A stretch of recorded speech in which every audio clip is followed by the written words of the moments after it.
শ্রীরাম কহিছে বাণী, শোনো বাবু নন্দ রানী, নীতি নীতি যাই মোরা বনে।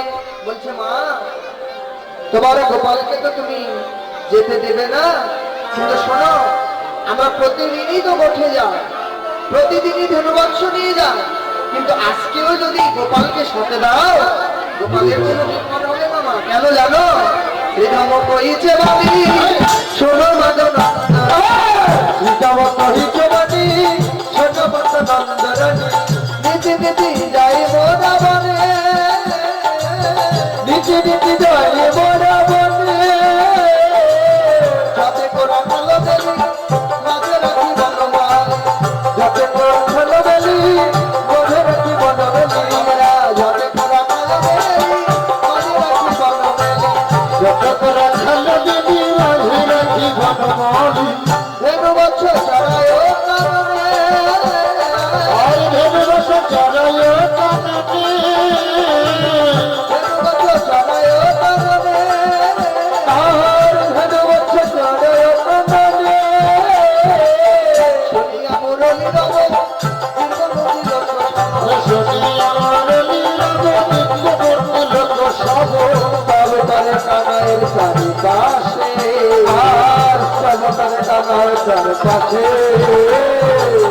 তবে করে কানাইয়ের চারিপাশে, আর তবে করে কানাইয়ের চারিপাশে, হংসের ওই উপরে চড়ি চতুর্মুখে মন্ত্র পড়ি, হংসের ওই উপরে চড়ি চতুর্মুখে মন্ত্র পড়ি, হংসের ওই উপরে চড়ি চতুর্মুখে মন্ত্র পড়ি, হংসের ওই উপরে চড়ি চতুর্মুখে মন্ত্র পড়ি, আর তবে করে কানাইয়ের চারিপাশে, আর তবে করে কানাইয়ের চারিপাশে, তবে করে কানাইয়ের চারিপাশে, শূন্য পথে বজ্র হাতে চড়ি লোহাতে, আর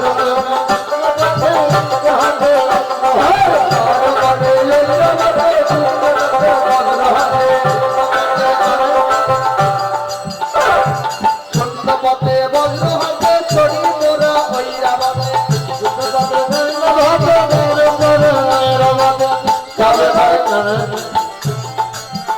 আর তবে করে কানাইয়ের চারিপাশে, তবে করে কানাইয়ের চারিপাশে, বিষে পৃষ্ঠে আরোহণ, সদায় যাবো রাবণা, আর সদায় যাবো রাবণা। বলছে মা শোনো, তোমার বনমালীকে আমরা নিয়ে গিয়ে সকল সখাগণ একত্রী হয়ে গোল হয়ে বসে তোমার কানাইকে আমরা মাঝখানে রাখি, মাঝখানে রাখার পর আমরা কতই না আনন্দ করি, কিন্তু তোমার বনমালী কি করে জানো না? তোমার বনমালী মাঝখান থেকে মুরলী ধ্বনি করে, যখন মুরলী ধ্বনি করে তখন স্বর্গের থেকে বহু দেবতা আসে, মা বহু রকম দেবতা এসে তোমার কানাইয়ের স্তব করে।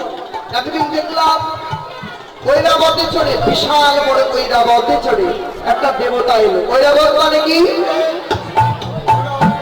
কৈরাবত মানে হাতি। বলছে হাতির পিঠে চড়ে একটা দেবতা এসে কানাইকে স্তব করছে। যশোদা মা চিন্তা করছে এটা তাহলে স্বর্গের দেবতা, স্বর্গের মহারাজ ইন্দ্র। তারপর বলছে হংসের উপরে চড়ি চতুর্মুখে মন্ত্র পড়ি। হংসের উপরে চড়ে কে আসে? হংসের উপরে চড়ে আসে কে আসে বলেন? ব্রহ্মা। আর কে? ব্রহ্মা সরস্বতী সবকিছু চলে আসে। ক্ষিপ্ত পায় একজন বিশ্ববিষ্টে আরোহণ, সদায় জপরে আমি ক্ষিপ্ত পায়। বলছে একটা মানুষ খুব রাগান্বিত মনে হয়, সে ক্ষিপ্ত পায় একজন বিশ্ববিষ্টে আরোহণ। বিশ্ব মানে ষাঁড়, ষাঁড়ের পিঠে চড়ে একটা দেবতা এসে তোমার কানাইয়ের স্তব করে। মা জানো সেই লোকটিকে দেখতে কেমন বা জানো?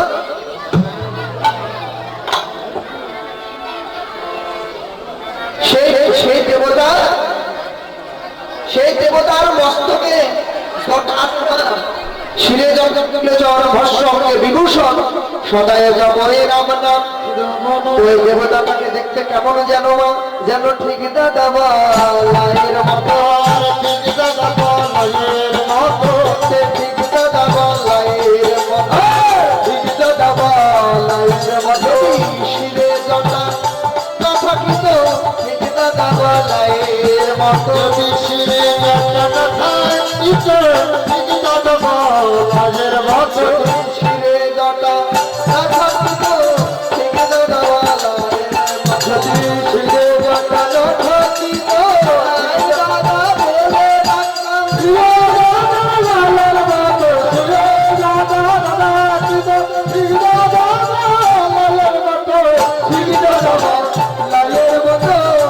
দাদা বলে রাখলাম।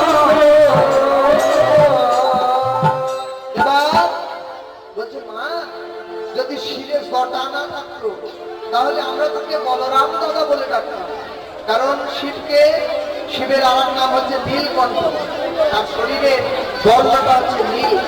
তাই বলছে ওই শিরে জটা ত্রিলোচন, একটা দেবতা আসে তার শিরে জটা, চুলে জটা লেগে গেছে, সে এসে ওই কানায় স্তব করে, রাম নাম জপনা করে। আর কি বেশিমা জানো? আরো বামে এক গাড়ি তুলো নদী বারো, তারা বামে এক গাড়ি তুলো নদী বারো নদী, তারা বামে এক গাড়ি তুলো নদী বারো নারী, বারো বামে এক গাড়ি তুলো নদী বারো নদী। রূপে কারো নাশ করে, রূপে অন্ধকার নাশ করে, রূপে কারো নাশ করে,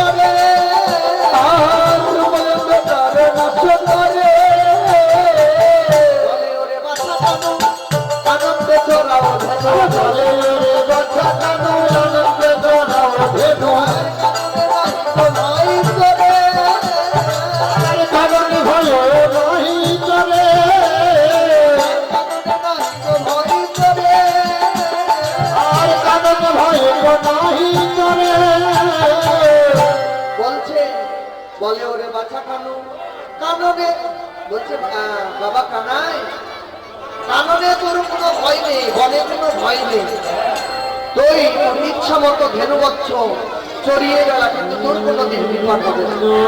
তার নামে এক তারিখে স্বয়ং যোগমায়া এসে গোবিন্দকে এই কথা বলে। আর 10 করে নবনীত খাওয়ায়, যখন 10 করে নবনীত খাওয়ায় তখন তোমার কানায় ওই নবনীত খাই মা। এবার যশোদা মা বলছে, বলরাম তোর কথা সবকিছু ভালো লাগলো বাবা, আমার কানাইয়ের বদন একটা, বদন মানে কি মুখ, আমার কানাইয়ের বদন একটা, কিন্তু ওই রমণী যখন 10 করে নবনীত খাওয়া, তাহলে আমার কানাই খাই কেমন করে? এই কথা তো ভালো লাগলো না বাবা। এবার শ্রীদাম যশোদা মাকে বলছে, মাগো যখন ওই রমণী 10 করে তোমার গোপালকে নবনীত খাওয়ায়, তখন গোপালের কি হয় মানো? 10টি বদন হয়ে যায় মা, 10টি বদন হয়ে যায় মা, 10টি বদন হয়ে যায়, গোপালের 10টি বদন হয়ে যায় মা। 10 করে মা বনি খাওয়ায়, 10টি বদন হয়ে যায় মা, 10 করে মা বনি খাওয়ায়, 10টি বদন হয়ে যায় মা। যখন 10 করে, কর মানে হাত, 10 করে যখন নবনীত খাওয়ায়, তখন গোপালেরও 10টি বদন হয়ে যায়। এবার যশোদা মা এবার বৈষ্ণব পদকর্তা এবং যশোদা মায়ের কাছে মাকে বলছে, মাগো তুমি আর বাধা দিও না। এবার বৈষ্ণব পদকর্তা কি বলছে, এ দাস সীতামে পায় মা তুমি না করো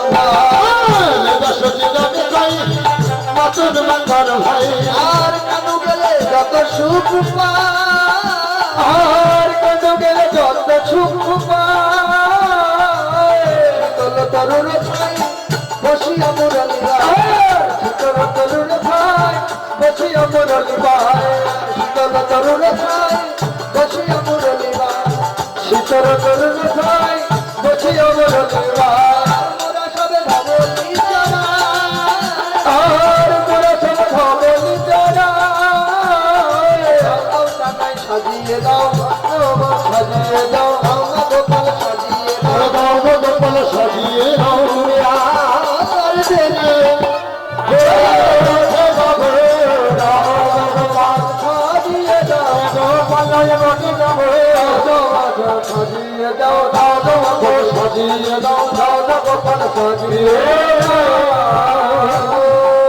বলছে মা গো গোপাল যদি কোঠে দাও গোপাল যখন শীতল তরুর ছায়ায় বসে মোরলের দিনে করে তখন আমরা আনন্দে ধনবংশ চড়াই তাই এবার সকলে মিলে গোপালকে সাজাতে পারছে কিন্তু যশোদা আমার গোপাল সাজাতে পারছে না তাই বৈষ্ণব পদকর্তা বলছে গোপালে সাজাতে নন্দ রানী না পারিল আনন্দে কামায়ের সোড়া পালায়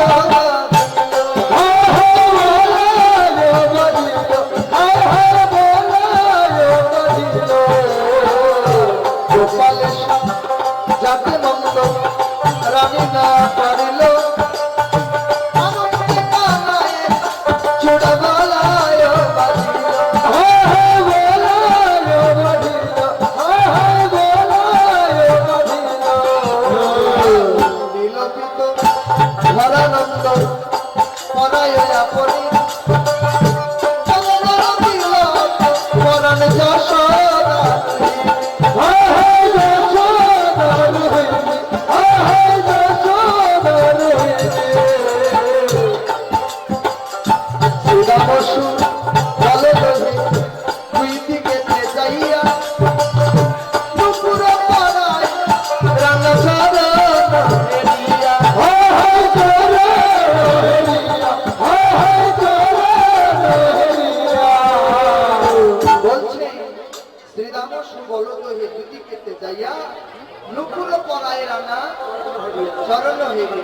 এবার সুবল আর শ্রীদামকে কানাইয়ের চরণে নুপুর পড়ায় দক্ষিণ চরণে নুপুর পড়াইতে গিয়ে দেখে এই বিশ্ব জগতের সবাই আছে কানাইয়ের দক্ষিণ চরণে নেই শুধু শ্রীদামার সুবল তাই শ্রীদামার সুবলের মনটার মধ্যে বড় খারাপ এই কানাই তোকে এত ভালোবাসি জগতের সব কিছু তোর ওই চরণে রেখেছিস হরে কৃষ্ণ দাদু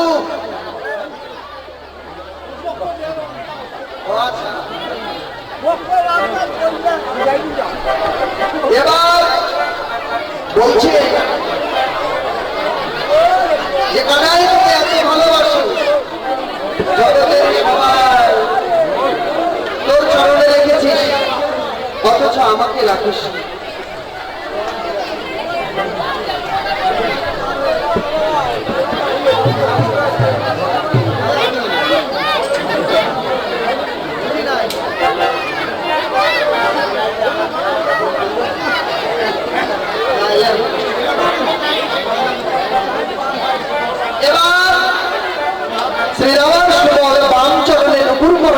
দেখে যে বিশ্ব জগতের সবকিছু কেউ নেই শুধু শ্রীরাম আর সুবল গোবিন্দের বাম চরণ তখন শ্রীরাম আর সুবলের আনন্দ আরো ধরে না কেন ধরে না শ্রীরাম আর সুবল বলছে ও ভাই শ্রীরাম রে ওরে সুবল রে কানাই আমাদের বাম পদে রেখেছে কেন জীবনে কোনোদিন আমাদের বাম করবে না বলে সবাইকে দক্ষিণ চরণে রেখেছে কিন্তু আমাদের রেখেছে বাম চরণে এবার বাম চরণে শ্রীরাম আর সুবলকে দেখে তাদের আনন্দ আর ধরে না এবার কানাইকে সুন্দরভাবে সাজিয়ে নিয়ে এবং সকল রাখালগণ জয়ধ্বনি দিচ্ছেন মায়েরা উলুধ্বনি দিচ্ছেন এবার বৈষ্ণব পদকর্তা বলছেন ওরে গোঠে চলে যদুমণি উঠিল মঙ্গলধ্বনি আর গোঠে চলে যদুমণি উঠিল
তোমার কষ্ট চলো চলো চলো হরে কৃষ্ণ হরে